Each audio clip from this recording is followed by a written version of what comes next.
여러분, 우리 삶에 있어서 우리가 갖고 있는 기대, 우리가 갖고 있는 행복의 요소는 뭘까요? 내 삶의 자리가 흔들리지 않았으면 좋겠다는 거지요. 우리 얼마 전에 봤던 말씀, 변화산성에서 베드로, 요한, 야고보가 그 멋진 광경을 보면서 뭐라고 말했어요? 여기가 좋사오니 그랬잖아요. 그렇게 여기가 좋사오니, 정말 좋은 것을 유지하고 싶은, 흔들리지 않는 삶을 사는 것이 인생의 대부분의 사람들의 목표라고 생각이 드는데, 그러기 위해서는 어떻게 된다? 하나님이 내 인생을 다스리셔야 된다. 하나님이 가정을, 사업장을, 여러분의 모든 요소의 삶의 자리를 다스리실 때 흔들리지 않게 된다. 왜? 하나님의 집은, 하나님은 견고하시기 때문이다. 이걸 꼭 기억하시고, 여러분의 삶의 자리가 흔들리지 않기를 기대하신다면 하나님을 여러분을 다스리는 분으로 모시기를 주의 이름으로 축복합니다. 왜냐하면 그 하나님께서 앉아 계신 자리를 보좌라고 합니다. 주님의 보좌, 하나님의 보좌는 옛날부터 어때요? 견고히 서 있습니다.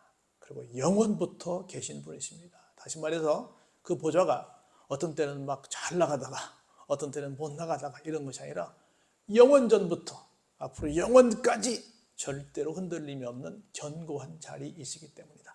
그 왕권은 견고하시다. 그 통치는 견고하시다. 그 다스리심은 견고하시기 때문에 우리가 그 견고한 자리를 우리의 어떤 연을 댈 때, 우리의 상황을 댈 때 하나님께서 책임져 주실 줄로 믿습니다. 미국의 디트로이트라고 하는 도시가 있는데요, 자동차 공장들이 참 많은 그런 동네였는데, 어느 날 겨울에 한 시외에 살고 있는 그 자동차 공장이 많은 거기에 정비소가 있었는데, 그 정비사에 아주 유명한 베테랑 정비사가 있었습니다. 그런데 시외에서 이제 시내로 들어와서 출근하는 도중에 중간에 그만 차가 고장이 났습니다. 차를 얼른 길 옆에 두고 자기가 뭐 최고의 정비사니까 열심히 고쳐봤는데 아무리 고쳐도 도대체 어디서 문제가 되는지 모르겠어요. 여기가 같은데 저희 같은데, 자기가 이제 인류 정비사니까 열심히 해봤는데 도저히 고칠 수가 없어서 막 당황하고 있었습니다. 이러다가 출근 늦겠네, 큰일 났네 하고 당황하고 있는데, 갑자기 지나가던 한 세단이 딱 섭니다. 그러더니 노신사 한 분이 내려서 왜 그러시죠? 뭐 도와드릴까요? 이렇게 말을 합니다. 속으로 비웃었죠. 내가 이 동네에서 제일 잘 나가는 정비사인데 누가 와서 감히 이 정비사 앞에서 이걸 고쳐주겠다고, 훈수하겠다고 누가 그러는 거야? 그러더니 뭐 그 정비사가 한번 해보시라고 했는데, 그 노신사가 뭐 이렇게 만져보더니 한번 시동 한번 걸어보세요. 그러더니 시동이 철커덕 걸렸습니다. 그리고는 명함 하나 딱 주고 가는데, 자세히 그 명함을 보니까 뭐라고 써 있어요? 헨리 포드라고 써 있는 거예요. 포드차, 여러분 잘 아시는 그 자동차를 만든 회사의 주인이야. 그 자동차를 만든 사람이야. 그러니까 아무리 정비사가 뛰어나다 하더라도 그걸 만든 사람보다는 덜 할 거 아니에요. 그래서 놀랬다는 실제 있었던 얘기를 들려주는 얘기를 이제 누군가 했던 얘기를 저도 전해드렸는데, 그렇게 하나님이 모든 것을 만드시고 견고한 영원한 그 하나님께서, 그 주인께서, 다스리시는 분께서 함께 하시면 못할 것이 없다는 거죠. 그래서 늘 항상 하나님이 모든 것의 주인이시다, 하나님의 실제 실력자시다, 능력자시다, 모든 것의 해결자시다, 그걸 믿고 가시면 우리의 삶의 자리는 흔들림이 없을 줄로 믿습니다. 그러면서 3절에 이렇게 말씀해요. 여호와여, 큰 물이 소리를 높였고 큰 물이 그 소리를 높였으니 큰 물이 그 물결을 높이나이다. 이게 무슨 말이냐면, 여러분 그리스 신화 이런 얘기 많이 들었지 않습니까? 우리도 단군 신화 이렇게 말했잖아요. 이 당시로 돌아가야 되는데, 이 당시의 신화는 바다라고 하는 것은 어마어마한 힘을 갖고 있는 곳이에요. 다시 혼돈의 세력을 상징할 때 우리 뭐 카오스 이런 말 하잖아요. 그때 바로 여러분이 말하는 바다를 말해요. 그래서 굉장히, 지금 우리가 우주를 생각할 때 미지의 세계다라고 말했던 것처럼, 이 당시의 사람들은 바다를 지금 우리가 우주를 생각하는 것처럼 그렇게 생각을 했어요. 그래서 큰 물이 소리를 높이고 물결을 높인다, 그 말은 미지의 세계에서 우리가 어떻게 해볼 수 없는 어떤 막강한 힘이 우리를 막 흔들고 있습니다. 어마어마한 우리를 힘들게 하는 일들이 막 생기고 있습니다. 내 능력으로는 도대체 이 모든 것들을 어떻게 커버할 수 없습니다. 감당할 수 없습니다. 정말 어마어마한 막 우리 뭐라 말하면 쓰나미 같은 것이 막 몰려오고 있습니다. 이렇게 말하고 있는 거예요. 그런데 볼까요? 높이 계신 여호와의 능력은 그 많은 물소리와 바다의 큰 파도보다 더 좋다? 큽니다. 큽니다라고 하는 겁니다. 하나님께서는 세상의 미지의 세계에 어마어마한 힘이 온다 할지라도 그것보다 더 크시다. 지금 우리 그런 얘기 하잖아요. 한 번씩 저 외계에서 막 큰 바위가 빅뱅 해가지고 막 큰 돌덩어리가 지구를 향해 오고 있습니다. 어디에 타격을 줄지 모릅니다. 큰 것이 오면 지구가 깨질 수도 있습니다. 그런 뉴스 한 번씩 듣게 됩니다. 그래서 이거 어떻게 되나 막 그런 얘기 하는데 아니에요. 아무것도 아닙니다. 누가 더 크시니까? 하나님이 더 크시니까. 하나님이 더 크시니까. 그래서 볼까요? 여호와여 주의 증거들이 매우 확실하고 거룩함이 주의 집에 합당하니 여호와는 영원 무궁하십니다. 그렇게 지나온 수천 년 동안 하나님께서 기가 막히게 그렇게 지켜주셨던 하나님의 그 증거들이 확실합니다. 세상과 비교할 수 없는 거룩함이라는 건 구별됐다는 거잖아요. 그 구별된 하나님의 놀라운 능력이 이 집에 합당합니다. 확실합니다. 그래서 우리는 하나님이 영원 무궁하신 것처럼 우리 교회도 영원 무궁할 것이고 우리의 삶의 자리도 절대로 흔들리지 않을 것입니다. 우리는 그런 하나님 믿고 갑니다. 이렇게 시인은 하나님에 대해서 그렇게 고백하고 있는 거예요. 과연 우리도 하나님을 이런 하나님으로 짤짤 5절밖에 안 되는 거지만 내가 믿는 하나님 이런 분이시여 라고 믿고 가고 있느냐라고 하는 겁니다. 그러면 지금 내 삶의 자리가 좀 흔들리고 여러 가지 좀 복잡한 상황이 있을지라도 겁날 거 있다 없다? 없다라고 말씀을 하고 있는 겁니다. 그러면서 그럼에도 불구하고 시편 94편은 눈에 보이는 현실은 어떻다? 참 힘들다. 세상은 너무너무 힘들다. 세상을 보니까 이 나쁜 놈들이 좋은 사람들을 막 괴롭히는 그런 아주 막 착취하고 심지어 하나님도 모독하는 그런 정말 불공평한 불공정한 자리가 되어 있더라라고 하는 겁니다. 그럴 때 이 시인은 비록 세상이 이렇게 엉망이라 할지라도 나는 이런 하나님을 믿기에 다시 한번 소망을 가져본다라는 얘기를 시편 94편에서 합니다. 시편 93편에서 이런 대단한 하나님이 계심에도 불구하고 그걸 모르니까 자기들 마음대로 세상에서 막 좌지우지하고 사는 것을 보면서 시인은 이렇게 선언합니다. 여호와여 무슨 하나님이요? 복수하시는 하나님이요. 그것도 반복합니다. 복수하시는 하나님이요 빛을 비춰 주세요. 그렇게 막 세상을 향해서 어지럽게 하는 사람들을 향해서 하나님 복수해 주세요. 그들에게 그들의 모든 잘못이 명명백하게 다 드러나도록 빛을 비춰 주세요. 그러면서 하나님을 이렇게 소개합니다. 2절에 볼까요? 세계를 심판하시는 주여 일어나사 교만한 자들에게 마땅한 벌을 주소서라고 막 하나님 앞에 단언합니다. 교만한 자들은 어떤 사람들일까요? 하나님 대신 하나님 자리에 돈을 놓은 사람들, 명예를 놓은 사람들, 권력을 놓은 사람들, 하나님보다 다른 것이 더 중요하다고 이야기하는 사람들을 가리켜서 뭐라고 해요? 교만한 사람들이라고 말할 수 있죠. 그들을 향해서 하나님께 이렇게 외칩니다. 하나님, 악인이 언제까지, 답답하니까 반복합니다. 악인이 언제까지 개가를 부르게 놓아두겠습니까? 개가가 뭐예요? 승리의 노래요. 개선가입니다. 언제까지 저들이 저렇게 못된 짓을 하고 삶에도 불구하고 저렇게 우리는 승리했어 라고 노래를 부르게 하시렵니까? 그들이 뭐라고 하고 있는데요? 마구 짓거리고 있습니다. 오만하게 떠들고 있습니다. 죄악을 행하고 있습니다. 그럼에도 불구하고 뭐 하고 있어요? 언제 죽을지 모르는데 막 자만하고 있습니다. 여호와의 그들이 어떻게 하고 있어요? 심지어 주의 백성들을 짓밟고 있습니다. 주의 소유를 어떻게 했어요? 뺏어가서 계속 곤고하게 하고 있어요. 심지어 과부와 나그네를 죽이며 어떻게 하고 있어요? 고아들을 살해하고 있어요. 여러분, 세상의 모든 범죄는 일어나서는 안 됩니다. 그런데 특별히 무슨 범죄는 일어나면 안 돼요? 약자들을 괴롭히는 범죄는 일어나면 안 됩니다. 우리 얼마 전에 정말 최선을 다해서 모아서 겨우 집 전세로 들어가고 이렇게 집을 했는데 전세 사기범이 나와가지고 얼마나 많은 어려운 사람들이 생겼어요. 다 약자들. 시장에서 막 못된 짓 해가지고 조금씩 벌어서 하는 사람들한테 막 돈 다 갈취하는 사람들. 막 노인들 다 속여가지고 막 뺏어가는 사람들. 그리고 막 애써 지은 농산물을 다 뺏어가는 사람들. 그거 뭐 얼마 돈으로 보면 큰 것도 아닌데 그 약자들의 것을 막 뺏어가는 사람들. 죽이고 살해하고 뺏어가고 그렇게 손해를 끼치는 사람들. 이런 사람들이 얼마나 많아요. 그러면서 뭐라고 말해요? 그들이 말하기를 우리가 이렇게 아무리 해도 하나님은 뭐하지 못한다? 보지도 못하셔. 그리고 하나님은 뭐도 못해요? 알아차리지도 못하셔. 하나님은 이렇게 모두 갈 수 없습니다. 그러면서 백성 중에 어리석은 자들아 너희는 생각하라. 무지한 자들아 너희가 언제나 지혜로울까. 그들은 어떤 사람들이라고 말씀하고 있어요?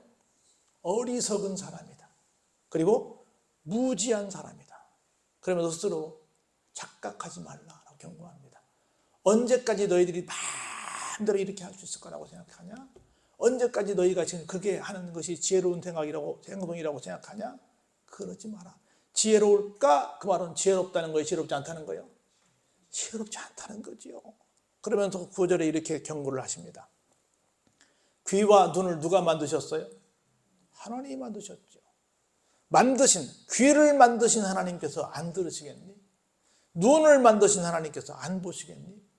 다 보신다 안 보신다? 그들의 악행을 다 보시고 계신다.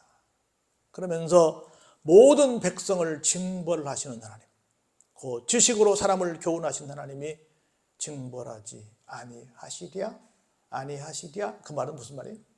징벌하신다 그 말입니다. 하나님은 징벌하십니다. 그러면서 한번 같이 읽어보실까요? 여호와께서는 사람의 생각이 허무함을 아시느니라. 내가 이렇게 하면 천년만년 잘 살 것 같아. 내가 이렇게 하면 진짜 승리자가 될 것 같아. 내가 이렇게 하면 하나님이 절대로 모르실 거야 라고 생각할 것 같지만 다 뭘로 끝나요? 허무로 끝나요. 허무로 끝납니다. 다 뭘로 끝나요? 착각으로 끝납니다. 그러면서 볼까요? 여호와여 주로부터 징벌을 받으며 주의 법으로 교훈하심을 받는 자가 뭐 있어요? 복이 있다. 그래도 주님으로부터 징벌을 받아서 빨리 깨닫고 돌아오면 복이 있다. 주의 법으로 야 그건 그렇게 하는 게 아니야. 이렇게 해야지 라고 하는 말씀을 듣는 걸 뭐라고 그래요? 교훈을 받는 거야. 교훈을 받는 사람이 뭐가 있어요? 복이 있어요. 사람은 실수할 수 있죠. 잘못할 수 있죠. 그런데 하나님 앞에 맞을 매는 맞고 그리고 다시 훈계를 통해서 그렇습니까? 알았습니다. 죄송합니다. 다음부터 잘하겠습니다. 라고 하면 뭐가 있다? 복이 있다는 거예요. 이런 사람에게는 한번 같이 읽어볼까요? 시작. 환난의 날을 피하게 하사 악인을 위하여 구덩이를 팔 때까지 평안을 주시리이다.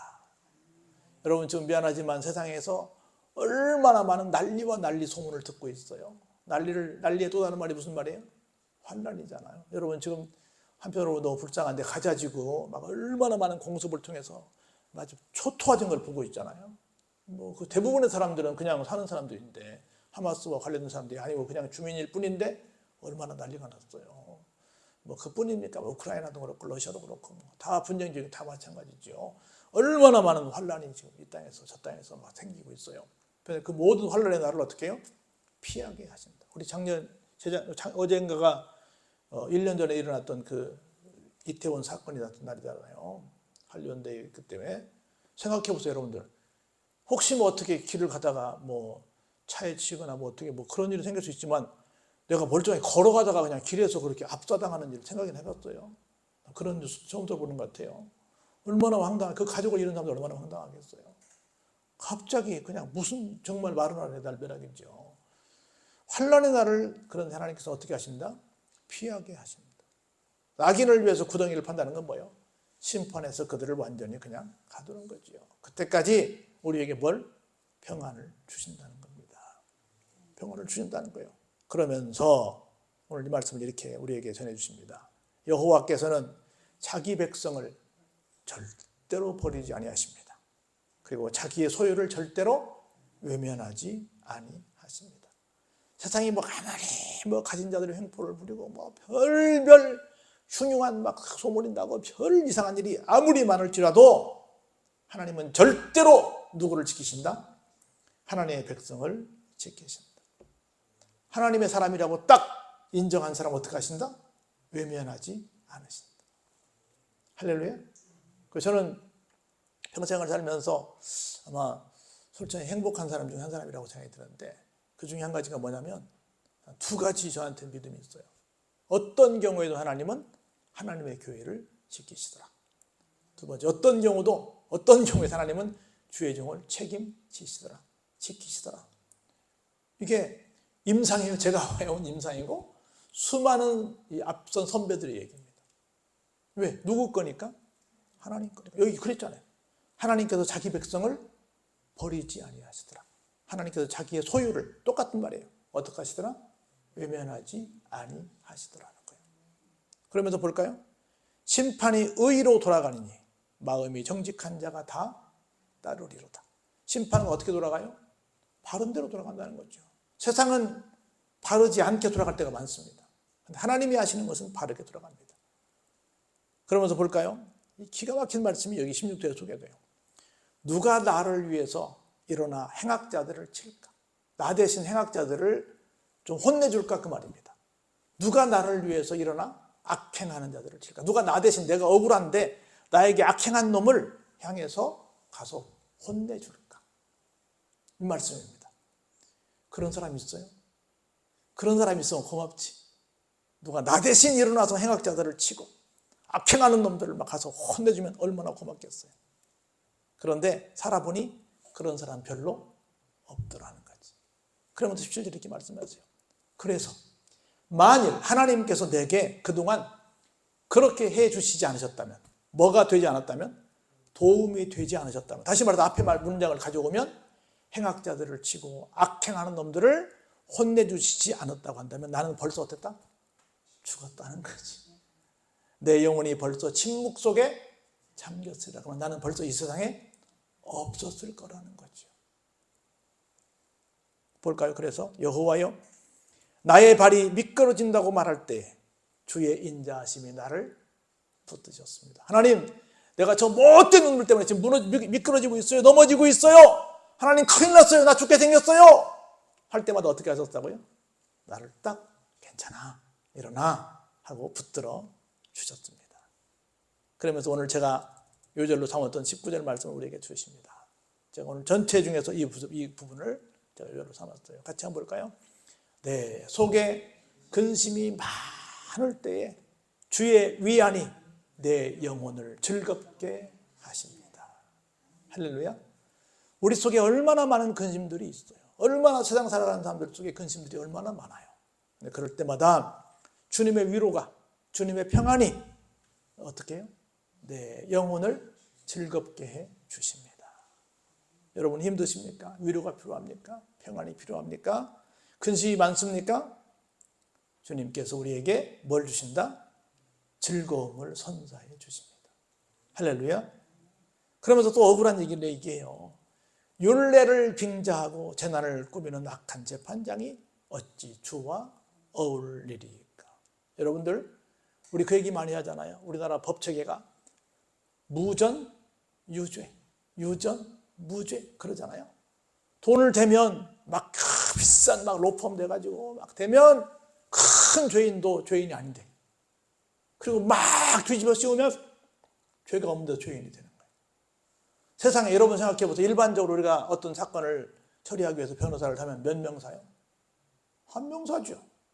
근데 큰 죄인들은 몇 명 사요? 군단을 사, 군단을. 우리는 보통 몇백만 원 주고 사는데 그놈들은 막 몇 억씩 주고 사. 자기가 잘했으면 그렇게 살 일이 있어요, 없어요? 없지. 막 아예 변호사 한 사무실 하나를 통째로 사. 그래가지고 막 가서 막 공격해. 그리고 잘못한 걸 잘못 안 했다고 막 우겨. 율례를 가지고 뭐예요? 재난을 꾸미는 악한 재판장이 되고 있다는 거예요. 이런 사람이 주님과 어울릴 수 있어요? 어울릴 수 없죠. 그들이 모여서 의인의 영혼을 치료하며 무죄한 자를 정죄하여 피를 흘리었습니다. 이런 일들이 얼마나 많았어요, 과거에. 흘리려 하나. 이런 억울한 일들이 너무 많으나 같이 한번 읽어보실까요? 여호와는 나의 요새이십니다. 나의 하나님은 내가 피할 반석이십니다. 그렇게 자기들이 배웠다고, 자기들이 힘을 가졌다고, 자기들이 돈 많다고, 자기들이 똑똑하다고 막 약자들을 향해서 그렇게 공격하는데 우리에겐 누가 있어요? 하나님이 계시죠. 우리 편은 하나님이 계십니다. 흔들리지 않게 하는 나의 요새가 되시는 하나님, 내가 피할 반석이 되시는 하나님이 계십니다. 할렐루야. 아무리 자기들이 똑똑하고 어떻고 저떻고 나 뭐야 무슨 장관이야 별소리 다 해도 우리는 누가 계시다? 하나님이 계시다. 그러면서 마지막 이렇게 결론을 내렸습니다. 시인은 이렇게 선포해요. 그들의 죄악을 그들에게로 되돌리시며, 그들이 누구요? 법을 가지고 마음대로 쥐락펴락하면서 이런 때는 이렇게 저럴 때는 저렇게, 법은 이런 때 저럴 때 막 하면 돼요? 안 돼요?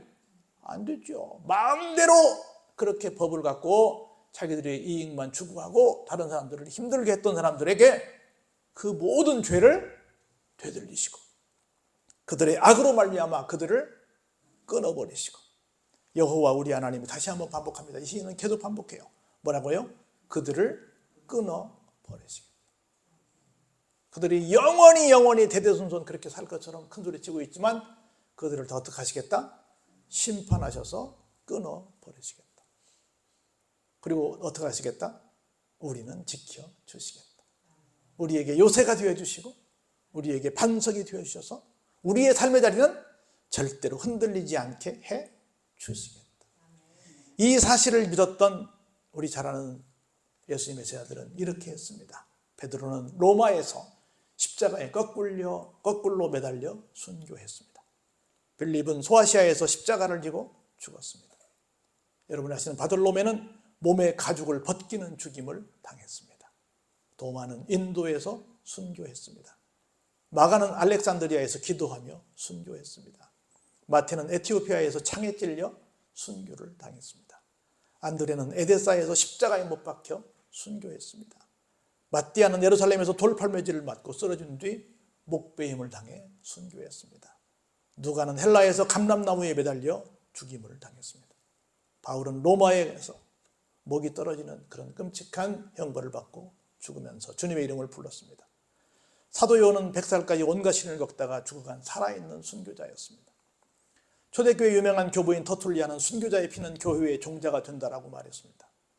그리스도인들은 시련의 광야를 통과하지 않고는 적과 꿀이 흐르는 땅을 얻을 수 없습니다. 하나님의 나라에 들어가려면 그리스도를 위한 환난을 겪어야 되는데, 이런 환난을 겪는 모든 이유가 뭐예요? 더 큰 즐거움을 하나님께서 예비해 두셨다는 걸 믿기 때문에 어떤 상황에서도 물러가지 않았습니다. 끝까지 하나님께서 나를 책임져 주십니다. 내 삶의 자리를 흔들 수 없다. 이 땅에서 혹시 내가 죽임을 당한다 할지라도 영원히 흔들리지 않는 천국이 나에게 보장되어 있다. 이걸 믿고 간 겁니다. 이런 하나님을 정말 멋지게 찬양하고 있는 모습을 시편 93, 4편을 통해서 우리에게 전해주고 있습니다. 이런 하나님 믿으시고 날마다 소망 속에 힘차게 하나님을 찬양하며 나아가는 여러분의 삶이 되시기를 주의 이름으로 축원합니다.